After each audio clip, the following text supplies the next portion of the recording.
சிவனை நிறைய பேர் வணங்குறதே இல்லை. சிவனை வணங்குனா சன்னியாசியா ஆயிடுவோம், சிவனை வணங்குனா ஆசைகள் எல்லாம் போய் துறவியா ஆயிடுவோம் அப்படின்னு அவங்கவுங்களுக்கு என்னென்ன எண்ணங்கள் தோணுதோ அது மாதிரி நினச்சிக்கிறாங்க. சிவனை வணங்கினால் என்ன பலன் தெரியுமா? சிவன் அழிக்கக்கூடியவர் தான். என்னென்ன அழிப்பார்? நம்ம கிட்ட இருக்க கெட்டது எல்லாமே அழிச்சிடுவார்.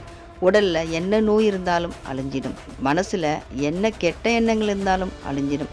நம்ம கிட்ட இருக்க கெட்டது எல்லாமே விலகிடும். நல்லவங்க எல்லாம் நம்மளை தேடி வருவாங்க, கெட்டவங்களை எல்லாம் நம்மளை விட்டு விலகுவாங்க. கர்மாக்களே விலகி போயிடும். நம்ம சிவனடியாராக இருக்கும் போது அந்த கர்மாக்களும் நாள்களும் நவக்கோள்களும் நம்மளை ஒன்றுமே செய்யாது. சிவனை நிறைய பேர் வணங்குறது இல்லைன்னு சொன்னேன் இல்லையா?